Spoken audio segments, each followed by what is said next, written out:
Donc, ce soir, ça va être une présentation sur l'organisation. Pourquoi? Parce que j'ai vu que France Bénévolat, en 2019, avait sorti un rapport qui disait que la première cause d'arrêt du bénévolat en France, c'était le manque de temps. Et je pense que le temps n'est pas forcément toujours bien géré. Et du coup, c'est pour ça que c'est essentiel à mes yeux de l'optimiser pour essayer, comme on a des ressources limitées, qu'on soit le plus nombreux possible et le plus efficace dans le temps que l'on donne à disposition. Et que donc, potentiellement, si on est mieux organisé, on peut s'engager sur le plus long terme dans l'associatif. Et donc, du coup, cette présentation, elle va tourner autour de la problématique de comment s'organiser afin d'être plus efficace, moins stressé et dégager plus de temps. Donc, j'ai mis des petites icônes, un café pour le temps libre, un canapé pour le stress et un éclair pour l'efficacité. Et du coup, c'est des petites émoticônes que vous retrouverez dans la présentation à chaque fois que je parle d'une proposition. J'associe les émoticônes qui vont en face. Et donc, du coup, ce que j'entends par efficacité ici, je distingue bien être efficace et être occupé, faire plein de choses. Donc, il y a faire plein de choses et être efficace, donc c'est-à-dire maximiser le nombre de résultats avec le minimum d'efforts et de moyens que l'on investit. Et donc, on peut faire plein de trucs et faire des trucs inutiles, inefficients, et faire peu de choses et les faire bien. Donc, c'est ça que j'entends dans efficacité.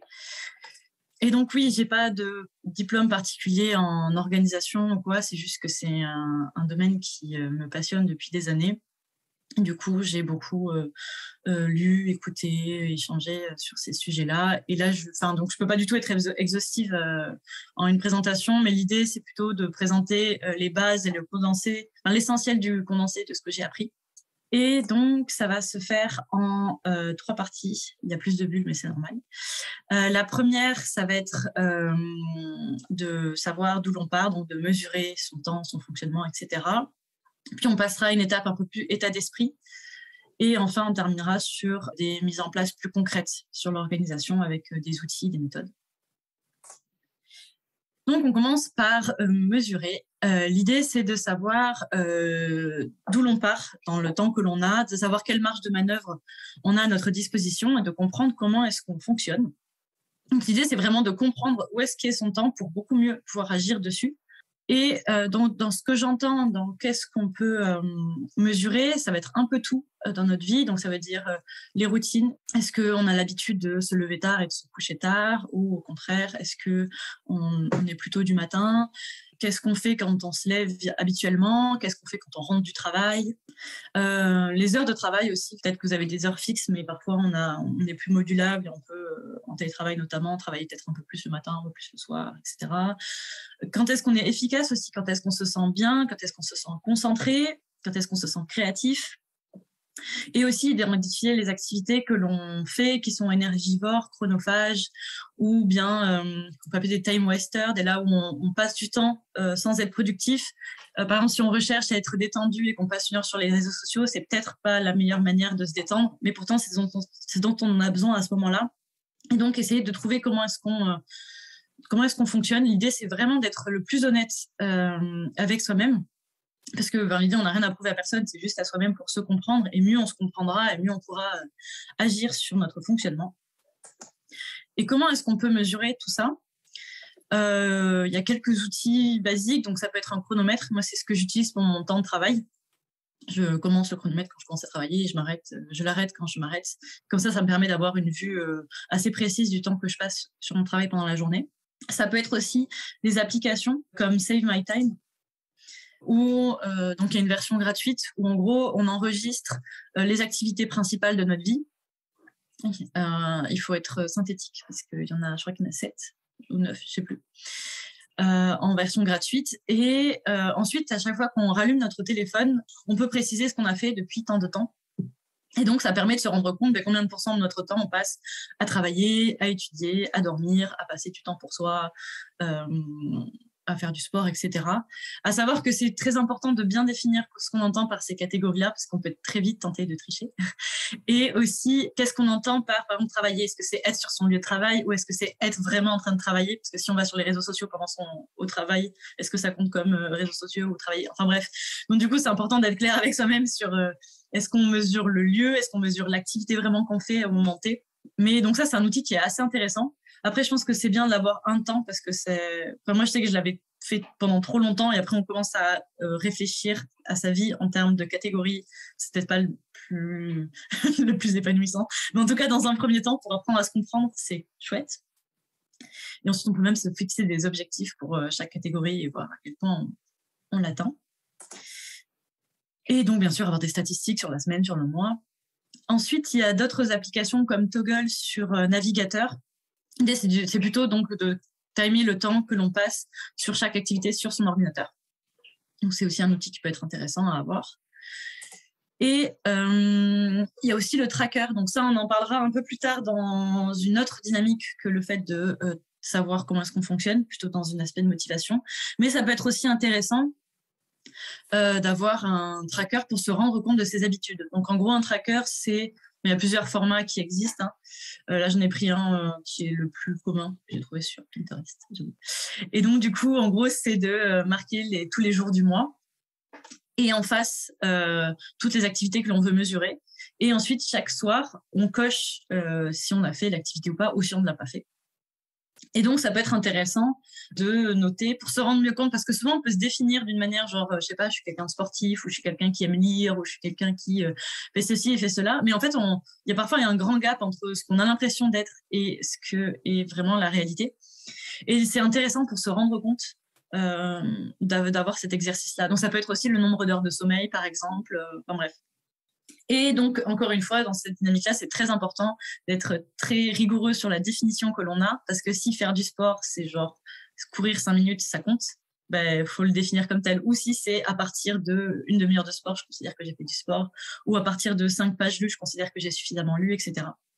Parce que sinon, on est tenté de tricher avec soi-même. Et encore une fois, le plus important, c'est d'être honnête. C'est-à-dire que plus on sera honnête avec soi-même et mieux on se comprendra. Il y a aussi des applications qui permettent ça. Je sais qu'il y a Loop qui le fait. Il y en a d'autres qui sont sans doute très chouettes, avec qui vous pouvez aussi avoir des statistiques et tout. Donc, ça peut être intéressant à utiliser. Et donc, j'ai mis un petit canapé sur cette bulle-là. Pourquoi ? Parce que je pense que ça permet d'être moins stressé, d'apprendre à se connaître et à mesurer son temps. Parce que on se rend compte de là où que va son temps et du coup, on a plus d'emprise dessus. Je trouve que ça procure une forme d'apaisement et de dédramatisation. Donc ça, c'était la première étape, comprendre où va son temps pour mieux pouvoir agir dessus. Et donc, une fois que vous avez mesuré là où vous passez votre temps, vous êtes bien compris dans votre fonctionnement. L'idée, c'est de se mettre dans un état d'esprit où on veut aller à l'essentiel pour économiser son énergie. Et donc, aller à l'essentiel pour économiser son énergie, ça passe par plusieurs dimensions. La première, elle peut paraître un peu floue, c'est l'essentialisme. Au début, j'avais mis minimalisme, mais je trouve que c'est un peu trop connoté maintenant pour dire minimalisme. Je préfère dire essentialisme. Et j'ai repris le schéma qui est dans un livre qui s'appelle justement l'essentialisme. Et en gros, c'est l'art de prioriser. C'est se dire que parce que notre énergie et notre temps est limité, il faut choisir ce qui est vraiment important pour aller au bout de ces éléments-là. L'idée, c'est de faire moins mais mieux. Et en gros, quand on fait plein de choses, on disperse son énergie, mais on ne va pas très loin dans ce qu'on fait. On ne va pas beaucoup en profondeur, on ne le fait pas forcément bien. Et si on se focalise sur une seule chose ou sur peu de choses, on peut les faire beaucoup mieux. Et donc, l'idée, c'est de se baser sur la loi de Pareto qui dit que 80% des résultats sont obtenus par 20% du travail. Et c'est vraiment d'essayer de se focaliser sur ces 20%-là, mais de notre vie en général, en fait. C'est de se focaliser sur qu'est-ce qui nous apporte le plus de joie, qu'est-ce qui nous rend le plus efficace dans notre action, de manière générale. Donc, ça va dans une dynamique qui dit que c'est choisir de produire plus en notant plutôt qu'en ajoutant des activités, pour gagner en espace mental, en espace physique, en espace temporel, en argent, etc. Enfin, c'est dans tous les domaines de la vie, dans la rédaction de ses mails, dans ses possessions, etc. Et donc, ça peut être aussi dans le choix de ses engagements, d'examiner chaque nouvel engagement et de choisir de renoncer, de faire des choix dans ce point on s'engage. Il y a une phrase qui, je trouvais qui était chouette, parce que souvent, dire non, je trouve que c'est une dynamique qui n'est pas forcément évidente à intégrer. Et il y avait une phrase que je trouvais chou, que j'ai lue dans un livre récemment, qui dit « Dire non, c'est dire oui à soi-même ». on s'est dit oui à autre chose et j'ai trouvé ça mignon. Je vous le partage. Et donc, l'idée, c'est vraiment de rester dans une dynamique où on ne garde que ce qui nous est utile et qui nous apporte du bien. Donc, voilà, après, il y a des citations qui sont connues et qui sont chouettes dans cette dynamique-là. C'est la perfection n'est atteinte que, non pas lorsqu'il n'y a plus rien à ajouter, mais lorsqu'il n'y a plus rien à retirer. C'était Antoine de Saint-Exupéry qui dit ça. Et sinon, il y a aussi dans le livre The One Thing qui disait quelle est la chose que je peux faire de telle sorte qu'en la faisant, tout le reste deviendra plus simple et voire inutile. Et là, c'est l'idée, c'est vraiment de penser à un niveau méta, genre d'essayer de simplifier sa vie au maximum. Donc voilà, donc cette première, ça c'est plutôt, c'est assez flou, mais c'est vraiment un état d'esprit à adopter. Et donc, dans ce que, voilà, pour prendre un exemple, qu'est-ce que j'avais dit? Oui, par exemple, sur ses priorités en 2022, ça n'a pas tellement de sens de se faire une liste de 30 résolutions. C'est impossible de se concentrer sur 30 choses à la fois. Vaut mieux peut-être faire 2-3 résolutions et se concentrer à 100% dessus pour être certain de les atteindre.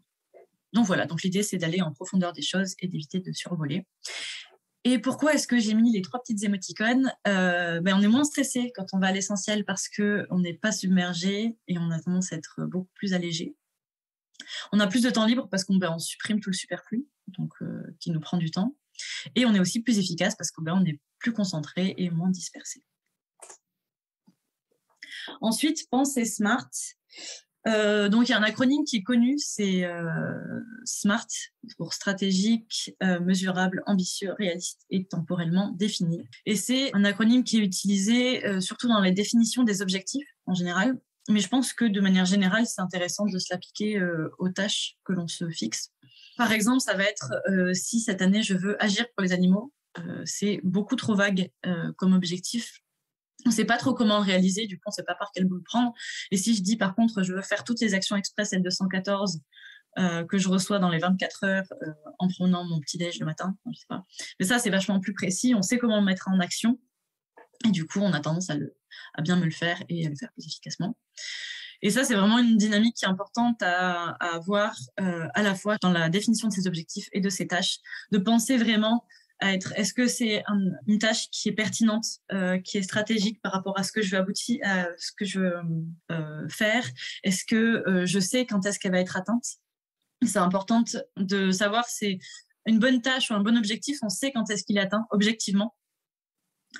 Est-ce qu'il est suffisamment ambitieux, mais réaliste, faisable? Et aussi, surtout, temporairement défini, c'est quand est-ce qu'il doit être réalisé ou si c'est une habitude, combien de temps je le fais chaque jour ou chaque mois, etc.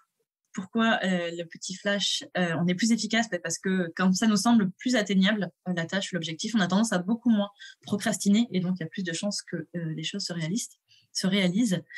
Et on est moins stressé parce qu'on sait comment traduire concrètement ce qui est important pour soi. Et du coup, toutes ces actions, ces objectifs, ces tâches sont beaucoup moins flous et donc on se sent mieux. Ensuite, aménager son environnement. Donc ça s'inscrit dans le terme qui est le plus souvent trouvé, je trouve, c'est architecte de choix. Et là, l'idée, c'est d'aménager son environnement de manière à ce que il nous pousse à faire les actions que l'on souhaite faire. Et donc, ça va être de supprimer ou d'ajouter des obstacles par rapport aux actions que l'on veut faire ou que l'on veut éviter. Ça s'inscrit dans le nudge aussi, hein. C'est en sciences comportementales. L'idée, c'est de faire des suggestions indirectes qui peuvent sans forcer influencer des motivations et inciter à une prise de décision. Et donc, en fait, c'est parti du principe que de toute façon, notre environnement, il n'est pas neutre dans la manière dont il est disposé et dans ce qui nous incite à faire. Et donc, c'est de choisir d'aménager notre environnement pour qu'il nous pousse aux bonnes choses. Donc, typiquement, si on veut éviter, les snacks, ça va être les mettre très haut dans une étagère, un peu inaccessible, et mettre les fruits sur la table quand on arrive, ils seront beaucoup plus faciles à attraper. Ça peut être aussi, si on veut aller courir le matin, disposer ses baskets auprès du lit, ses vêtements pour le sport, avoir tout préparé la veille, comme ça, le lendemain matin, y a tout qui nous pousse à faire l'action plutôt qu'à ne pas la faire. Pareil, boire plus d'eau, ça va être mettre une bouteille sur son bureau, etc. Et après, ça peut aussi être aller plus loin. Donc, par exemple, si quelqu'un qui aimerait regarder moins la télé, ça va être par exemple débrancher la télé, cacher la télécommande, voire même enlever les piles de la télécommande, la mettre dans une autre pièce, comme ça. Genre, c'est le parcours du combattant pour aller faire cette action-là. Donc, on va avoir beaucoup moins tendance à la faire. Et je ne sais plus où est-ce que j'avais lu que du moment qu'il y a 20 secondes qui nous séparent de l'action que l'on veut réaliser, ou 20 secondes de moins. Enfin, donc le 20 secondes, c'est un bon timing pour se rendre compte à quel point c'est un obstacle ou au contraire, c'est quelque chose qui favorise l'action. Donc, par exemple, si son téléphone est à plus de 20 secondes de portée, on aura beaucoup moins tendance à aller le chercher qu'ici, il était plus proche. Et ça peut être aussi, si jamais vous avez une Google Home, par exemple. Enfin, moi, je sais que j'ai programmé la mienne pour que, quand je lui dis bonjour le matin, elle déroule tout un programme que j'ai préparé et aussi une playlist qui s'enchaîne sur une routine du matin. Enfin, ça, on en parlera après. Mais donc, du coup, ça peut être aussi ce genre de choses qui permettent de designer l'environnement et d'économiser le plus possible sa volonté. Et l'idée, vraiment, c'est juste de se laisser guider par son environnement et de faire le moins d'efforts possible. Et donc, ce qui maximise les chances d'aboutir à une action. Et donc, aménager son environnement, ça permet d'être moins stressé parce qu'on se laisse guider, donc on n'a pas exercé sa volonté, sa motivation. On a aussi, et on est moins tenté par des choses que l'on veut éviter. On a plus de temps libre parce que du coup, on perd beaucoup moins de temps à trouver son énergie, on procrastine moins. Avant de faire une action, on peut avoir tellement pas envie ou tellement pas motivé que du coup, on va mettre énormément de temps avant de se mettre à cette action-là. Mais si jamais tout notre environnement nous guide à la faire, on gagne du temps. Et on va aussi être plus efficace parce qu'on va juste enchaîner les choses sans réfléchir. Et donc, on en fait plus et mieux. Ensuite, la concentration. L'idée, c'est de dire qu'on achève le travail beaucoup plus vite et bien mieux quand on peut aller au cœur des choses. Et en général, on dit qu'on met 23 minutes à se reconcentrer après une distraction. Et quand on est distrait, on a tendance à faire beaucoup plus d'erreurs, de faire les choses beaucoup moins bien et en beaucoup plus de temps. Aujourd'hui, on pense encore plus, avec notamment le téléphone, les notifications, etc., d'arriver, tout est fait pour accaparer notre attention. Et du coup, c'est beaucoup plus difficile, peut-être, de mobiliser son énergie pour être concentré. Du coup, l'idée, c'est d'essayer d'aménager pareil son environnement et d'être vigilant, de pouvoir se concentrer pleinement sur les tâches sur lesquelles on est. Pour ça, il y a différents outils. Alors, il y a déjà un premier pas, ça peut être déjà de comprendre pourquoi est-ce qu'on est distrait. Pourquoi est-ce qu'on a tendance à, quand on fait une certaine tâche, regarder son téléphone ou aller chercher à manger ou j'en sais rien. Et donc, ça permettra de mieux agir dessus. Si par exemple c'est de l'anxiété, si c'est de l'ennui, il y a peut-être moyen de rendre la tâche plus distrayante ou d'écouter de la musique pour rendre la chose la plus agréable. Si c'est de l'anxiété, il y a peut-être un problème un peu plus profond. Enfin bon, bref. Donc, ça peut être déjà intéressant de savoir pourquoi est-ce qu'on est distrait, pourquoi est-ce qu'on a envie d'aller vers la distraction. Et ensuite, après, il y a des actions comme couper les notifications de son téléphone, éloigner le téléphone de soi lorsque l'on travaille et quand on n'en a pas besoin pour ses activités. Il y a des applications, par exemple l'application Forest, où en fait on définit un timer et pendant ce temps-là, il y a un arbre qui pousse et vous avez sans doute envie de tuer l'arbre, même s'il n'est pas sentient. Et du coup, après, vous aurez une petite forêt. Enfin bref, donc du coup, ça peut motiver à essayer de pas... Parce que du moment qu'on ne change pas la page de l'application, l'arbre continue à grandir et si on la change, il meurt. Ça peut être aussi garder un carnet à côté de soi quand on travaille pour noter toutes les idées qui nous traversent dans l'esprit, plutôt que directement le noter sur le téléphone ou quoi. Et du coup, là, on a tendance à avoir plein d'applications et de distractions qui viennent à nous. Ça peut être aussi se motiver avec une Pomodoro. Donc, Pomodoro, l'idée, c'est de lancer un timer de 25 minutes sur lequel on va se concentrer pleinement sur une tâche et on a droit ensuite à 5 minutes de pause entre les périodes de 25 minutes pour faire autre chose, faire une pause, etc. Et donc, se déconcentrer à ce moment-là. Et enfin, bien évidemment, c'est d'essayer d'éviter le multitasking de manière générale, donc de choisir de faire une tâche après l'autre et de s'y dédier pleinement. Et donc, pourquoi est-ce que se concentrer sur ces tâches, ça permet d'être moins stressé? Parce qu'en fait, quand on fait une chose à la fois, on a tendance à être plus satisfait de ce que l'on fait parce qu'on a une sensation de maîtrise, on sent qu'on sait, on gère bien l'élément. Je ne sais pas si c'est en train de rédiger un article ou quoi que ce soit, on est pleinement dedans, on se sent beaucoup plus épanoui et donc on sent qu'on a de la maîtrise sur la tâche qu'on a. Et on est aussi plus efficace parce qu'on va au centre de ce qu'on fait, on va beaucoup plus vite, on le fait mieux, on n'est pas dispersé et on fait beaucoup moins d'erreurs. Et enfin, toujours dans l'état d'esprit, dans une dynamique de réévaluer son fonctionnement pour être dans une dynamique simplement d'amélioration continue. et donc de constamment s'analyser et à s'ajuster en fait à son mode de fonctionnement, parce que parfois juste la vie change, on a de nouvelles choses dans notre vie, ou juste notre fonctionnement évolue, ou en fait on prend un mauvais pli et faut rectifier le tir, etc. Et donc c'est sans arrêt réévaluer ses habitudes, ses techniques d'organisation, d'arrêter, de modifier ce qui fonctionne pas. Et l'idée, c'est vraiment pas de s'enfermer dans un fonctionnement rigide, mais vraiment d'être toujours à l'écoute de son fonctionnement. Et de toute façon, il n'y a pas de perfection dans la gestion du temps. On est sans arrêt en mouvement, en amélioration, en fonction de ces situations de vie, de ces nouveaux événements. Et c'est aussi d'être gentil avec soi-même. On fait ce qu'on peut. Et ça peut être aussi essayer de voir s'il n'y a pas des choses que l'on fait qui peuvent être automatisables, qui peuvent être délégables ou supprimables, etc.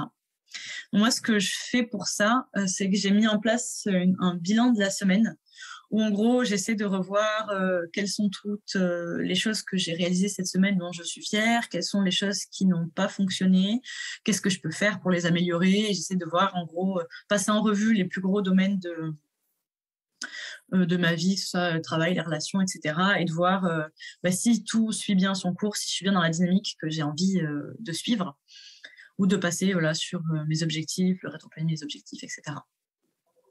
Et donc, c'est par exemple, je sais pas, je me rends compte que je mange trop de chocolat, mais je vais essayer de limiter à 1 ou 2 carrés par jour pour la semaine qui suit. Ou je me rends compte que je dédie pas assez de temps à mon bénévolat par rapport à ce que j'aimerais faire. Mais du coup, je vais essayer de fixer chaque jour, de 8h à 8h30 avant de travailler sur mon bénévolat. Enfin bref. Et donc, l'idée, on est plus efficace dans une dynamique de réévaluation, mais parce qu'on va améliorer son fonctionnement, tout simplement. Et donc, on vient de terminer cette deuxième partie qui est tous les éléments à prendre en considération pour être dans un état d'esprit d'aller à l'essentiel pour économiser son énergie. Et ensuite, on va rentrer dans le dur, les techniques concrètes d'organisation. Donc, préparer et planifier ses tâches. Donc, en termes d'outils, la base que je ne pouvais pas éviter, c'est d'avoir un agenda. L'idée, c'est de mettre tous les événements fixes que l'on a pour se rendre compte déjà du temps disponible et d'éviter de superposer les activités, déjà. Ça peut être aussi intéressant d'établir un code couleur pour mieux visualiser les différents domaines de votre vie et le temps que ça prend pour vous. J'ai mis une illustration d'un Google Agenda, parce que je trouve que c'est un outil pratique, mais en vrai, ça peut être aussi un agenda papier ou un autre outil. Je pense que la vision à la semaine, elle est bien, parce que ça permet d'avoir à la fois du recul sur son temps sans être ni trop précis, ni trop lointain. Et c'est intéressant d'avoir un détail par heure, du coup, en version verticale, surtout pour ce qu'on verra par la suite, mais ça permet quand même de beaucoup mieux visualiser sa journée que simplement un encart vide. Ça, c'est surtout ces agendas papier, c'est comme ça. Et donc, rien qu'avoir un agenda, c'est intéressant parce qu'on est moins stressé. On sait qu'on ne va pas louper un événement, on sait ce qu'on a à faire. Et on est plus efficace parce qu'on sait de suite si c'est possible d'ajouter un élément ou pas dans son agenda, et on est beaucoup plus à même de faire les choses dans les temps. À savoir que je me souviens, une fois, j'avais parlé de l'agenda à quelqu'un comme ça, et il me disait « Ah oui, mais il faut aussi penser à le regarder ». Et c'est vrai que quand on n'a pas l'habitude d'avoir un agenda, on peut peut-être pas avoir l'habitude de regarder son agenda, mais donc il suffit pas d'en avoir un, il faut aussi prendre le réflexe de regarder au moins une fois par jour son agenda et de compléter systématiquement. Ensuite, la deuxième étape, c'est d'établir une to-do list. Donc là, l'idée, c'est de tout coucher, alors sur papier ou sur une application, peu importe, tout ce que l'on a à faire, et de vraiment vider son esprit, de ne pas avoir de charge mentale sur ce que l'on a à accomplir, et de la mettre constamment à jour, cette to-do list. Donc, ça permet de se rendre compte de sa charge de travail. Ça peut être aussi de répartir en catégories ce qui concerne la vie perso, le travail, le bénévolat, etc. Pour avoir des to-do lists, donc il y a des to-do lists papier qui fonctionnent. Il y a aussi des outils qui sont intéressants. Donc, par exemple, il y a Asana, ClickUp. ClickUp, peut-être c'est un peu trop détaillé pour une orga perso, mais encore, pourquoi pas. Peut-être plus pour du travail. Ensuite, il y a Trello, il y a Notion aussi. C'est intéressant quand il y a des applications qui permettent d'automatiser les tâches. Ça permet quand même de gagner du temps et d'améliorer son organisation. Et j'ai vu récemment qu'il y avait une application qui est sortie, je ne l'ai pas encore testée, c'est une intelligence artificielle qui fait notre agenda. Donc en gros, je crois qu'on définit des critères, on lui donne des tâches et ils organisent l'agenda la manière la plus optimale, mais je n'ai pas encore creusé la question.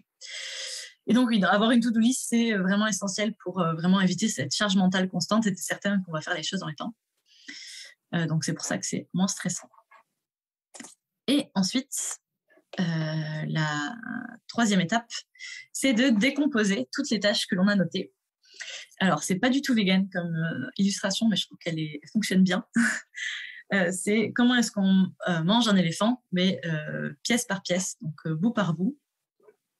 Et encore une fois, c'est un éléphant en papier ou c'est un éléphant en peluche, voilà. Et ou en chocolat, plutôt pour le manger. Et donc, du coup, l'idée, c'est de vraiment de diviser les tâches en plus petits morceaux possibles, parce que du coup, on va avoir beaucoup plus, voire visualiser beaucoup plus concrètement comment la réaliser. Et parce qu'en fait, souvent, on procrastine parce qu'on ne sait pas comment appréhender une tâche. Et du coup, là, diviser en plein de petites tâches, ça permet déjà beaucoup de la démystifier et de pouvoir moins procrastiner et beaucoup mieux la réaliser. Et il y a une citation, du coup je ne sais plus de qui elle est, mais je trouve qu'elle est chouette, et qui dit que ce qui nous sépare de notre but, ce ne sont pas des obstacles, mais un moyen clair d'atteindre cet objectif.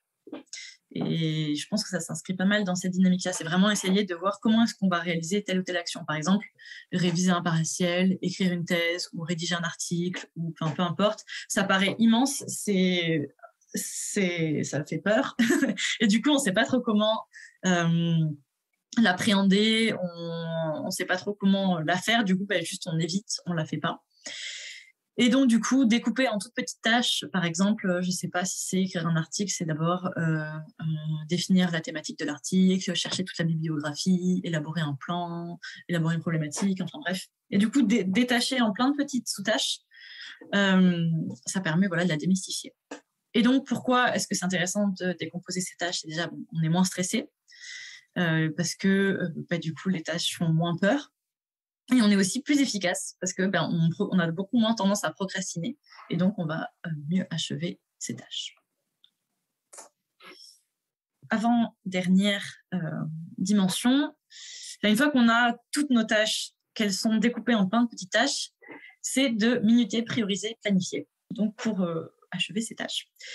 Minuter, c'est-à-dire c'est d'essayer de prendre chaque tâche que l'on a listée et d'estimer à peu près le temps que l'on estime qu'on va passer à la réaliser, à savoir que on a tendance à clairement sous-évaluer le temps que l'on passe sur les tâches. Donc, vaut mieux prévoir large.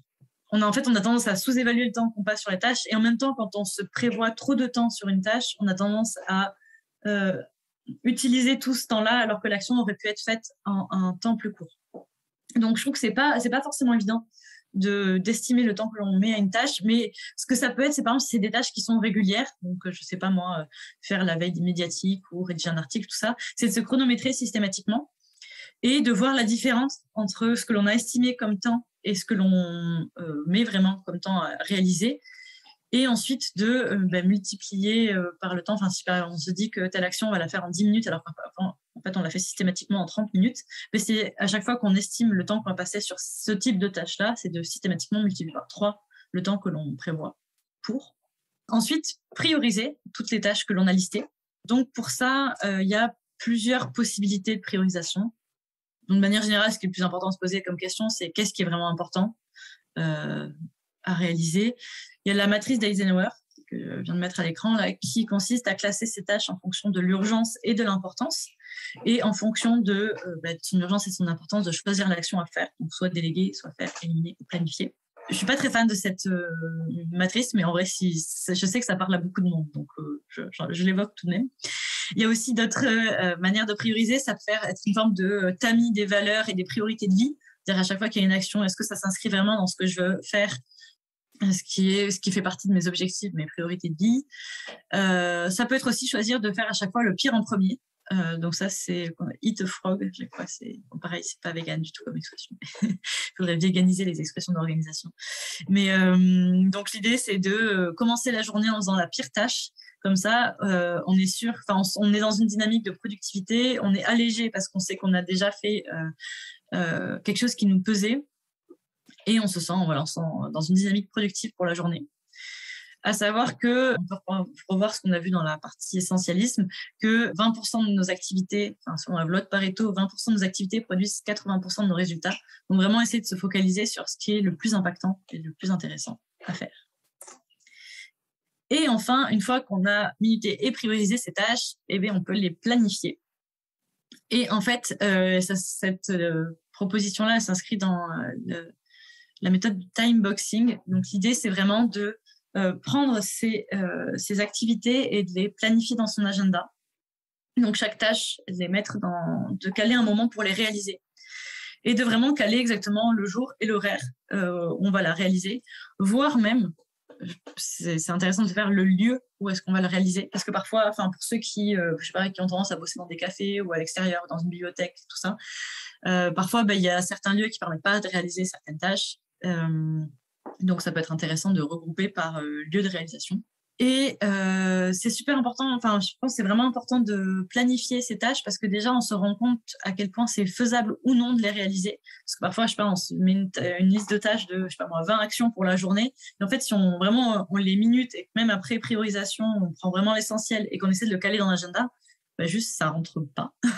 Donc, ça permet de s'en rendre compte. Ou même, au contraire, on pensait que la journée était beaucoup trop dense. En fait, finalement, après avoir mis toutes les actions, on se rend compte qu'on a un peu de temps libre. C'est chouette. Et donc, dans la planification, c'est important de toujours mettre des zones tampons parce qu'il y a toujours des imprévus. Et parce que c'est aussi important d'avoir des pauses. Et parce que au bout d'un moment, si on travaille au bout d'un certain temps sans pause, juste l'efficacité va clairement décroître. Donc, c'est important d'avoir des pauses où on s'aère. Alors, l'idéal, c'est peut-être pas d'être directement sur le téléphone et sur les réseaux pour les pauses parce qu'on ne libère pas tellement sa charge mentale, mais plus, de s'étirer, de s'aérer, de faire un tour dehors ou de regarder au loin, bref. Et donc, pourquoi est-ce que je dis ça ? Oui, voilà, l'importance de planifier des pauses et des zones tampons. Par exemple, si c'était, on avait vu écrire mon article, et si la première étape, c'est chercher la biblio de mon article, je vais me dire, OK, je vais passer 45 minutes là-dessus, mardi prochain à 9h, et je le planifie dans mon agenda. Comme ça, je me rends compte du temps vraiment que j'ai disponible. Et donc, ces 3 étapes, elles sont intéressantes. Pourquoi ? Parce qu'on est moins stressé, on a moins de tâches qui vont avoir tendance à traîner. On sait qu'elles vont être réalisées en temps et en heure. On est aussi plus libre parce qu'on a clairement défini le temps où est-ce qu'on pouvait se reposer. Et ça fait du bien en fait de pouvoir prendre du temps où on sait qu'on est vraiment libre. On est vraiment libre à ce moment-là et on sait que tout va être réalisé à temps, donc on n'a pas cette charge mentale. Et on est aussi plus efficace parce qu'on fait les choses juste dans les temps.